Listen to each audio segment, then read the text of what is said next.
Musk's DEI hire Doge bros are in hot water over saying things like normalize Indian hate and, quote, I was racist before it was cool. Which side are you on? Which side are you on? Let's go ahead and jump right into Last Week in Southern Labor. Last Week in Southern Labor is a segment that we do every single week where we take a look at what working people are up to in the southern United States and the American colonies. Here's what they were up to from January 31st to February the 7th. I will also make sure to add that all of the information about Florida's public sector organizing comes from McKenna Schuler, a staff reporter for the Orlando Weekly and creator of the Caring Class Revolt Substack, available at caringclassrevolt.substack.com. You can find information about Florida's public sector organizing there first, along with more details about the campaigns in her monthly Florida Union Election Roundup. In addition to her Florida Union Election Roundup, she also has regular articles on her Substack as well as a monthly report on union busters in the state of Florida. So follow her if you haven't. Without further ado, in new union campaigns, 18 workers at Starbucks in Tampa, Florida filed a petition to hold a union election with Starbucks Workers United, as did 17 more workers at a location in Louisville, Kentucky. 49 workers at Rhino Staging in Nashville, Tennessee filed a petition to hold a union election with the Appalachian Concert Riggers Union, not an affiliate of IATSE, notably. 13 workers at American Electric Power Company in Bluefield, West Virginia, filed a petition to hold a union election with the International Brotherhood of Electrical Workers, IBEW, Local 978. 150 workers at BWXT-NOG in Lynchburg, Virginia, filed a petition to hold a union election with the International Brotherhood of Boilermakers, Iron Shipbuilders, Blacksmith Forgers, and Helpers, IBB. 93 workers at A National Transit in Atlanta, Georgia, filed a petition to hold a union election with Teamsters Local 728. And 8 security guards at ADC Ltd NM in Memphis, Tennessee, filed a petition to hold a union election with the International Union of Security Police and Fire Professionals of America, SPFPA.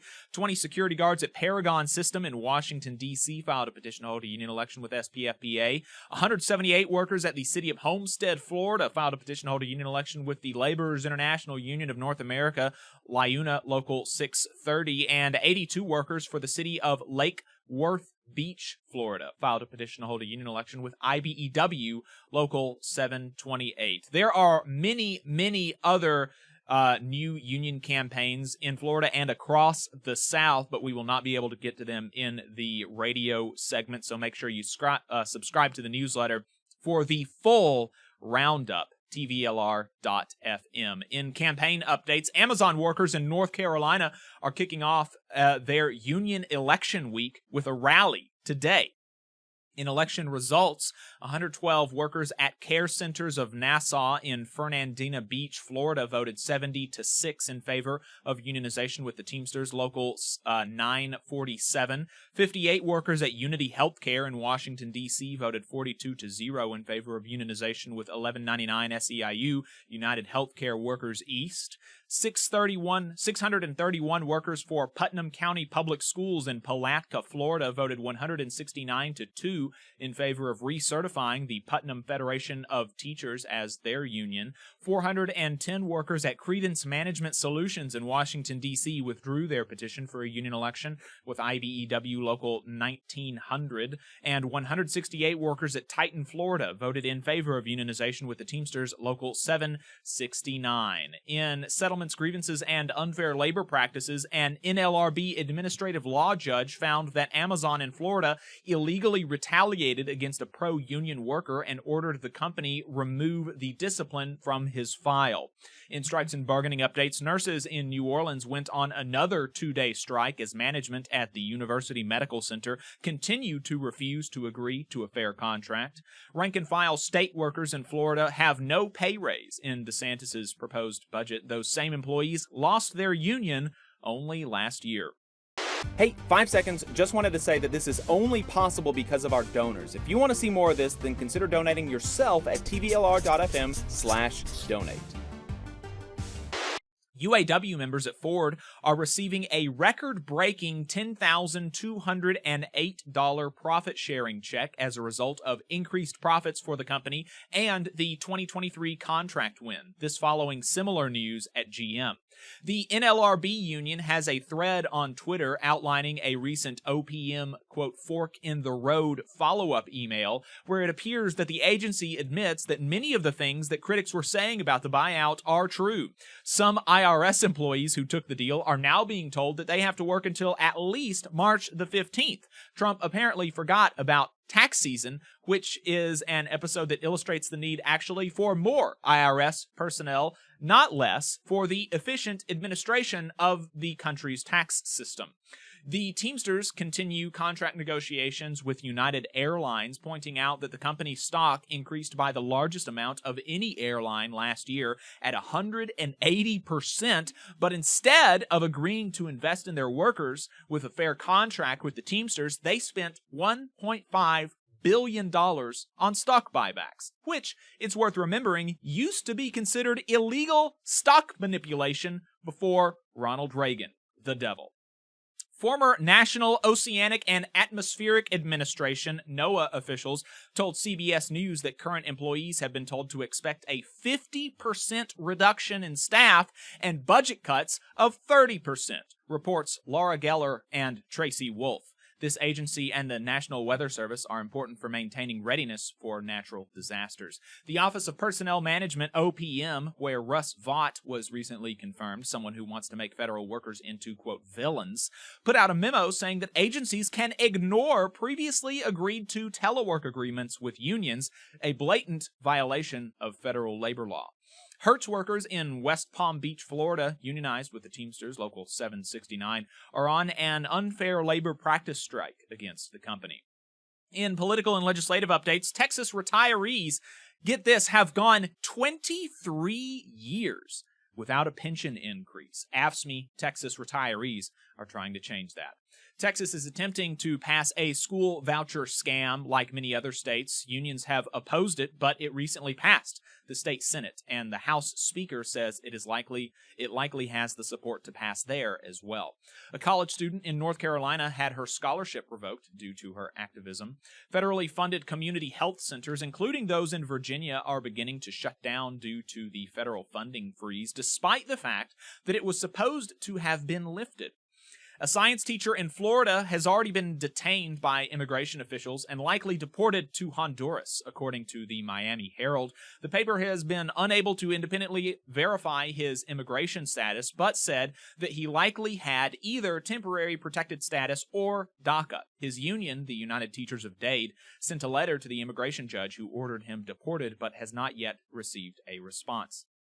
The NLRB is dropping its defense of the constitutionality of its structure in a federal lawsuit brought against it by Elon Musk and SpaceX. It's worth noting, though, that the case isn't about the constitutionality of the entirety of the NLRB and the NLRA, just its system of administrative law judges and some of the protections for board members. There is still concern, however, that the Supreme Court could take the case and use it to dissolve the whole system of labor relations in this country.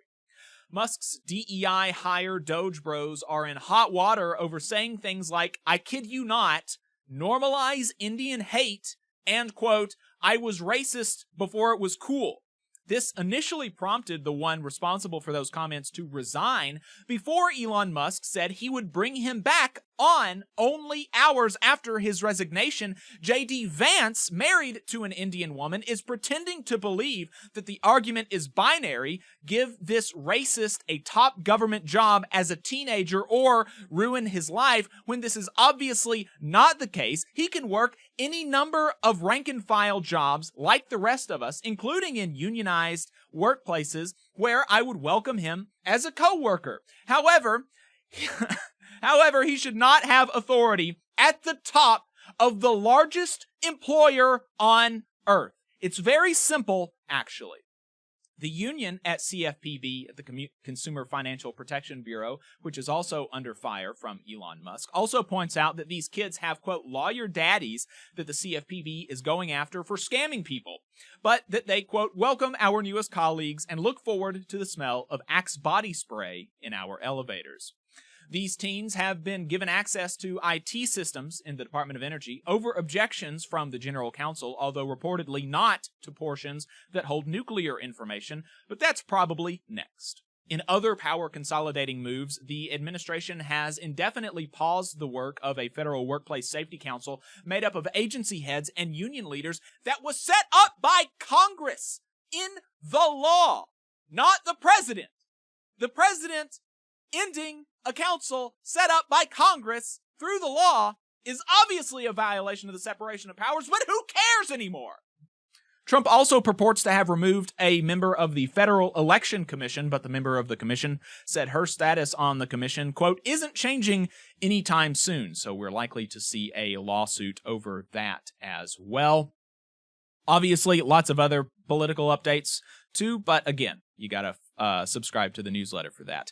In internal union affairs, many unions in the United States are international organizations representing workers both in the United States and Canada. Many are making statements condemning the attacks on the U.S.'s northern neighbor, likely lest they risk disaffiliation by their Canadian members.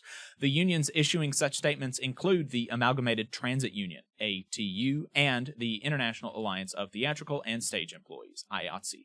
Two professional hockey players' unions joined the AFL-CIO, leaving only the NBA Players Association as the final major pro sports union not to be within the House of Labor, although AFL-CIO President Liz Schuler said she's working on that. So, if we missed anything, be sure to let us know at tvlr.fm/contact, and we'll try to include it in next week's roundup. You just saw a clip from the Valley Labor Report. We are live every Saturday morning from 9:30 a.m. till 12:30 p.m. And we pride ourselves on keeping all of our content free to everybody so that we can talk to as many working folks as possible. If you support the work that we're doing, you think that it's important, you think that it's good, then consider making a monthly contribution to the project, and you can do that on our website, tvlr.fm.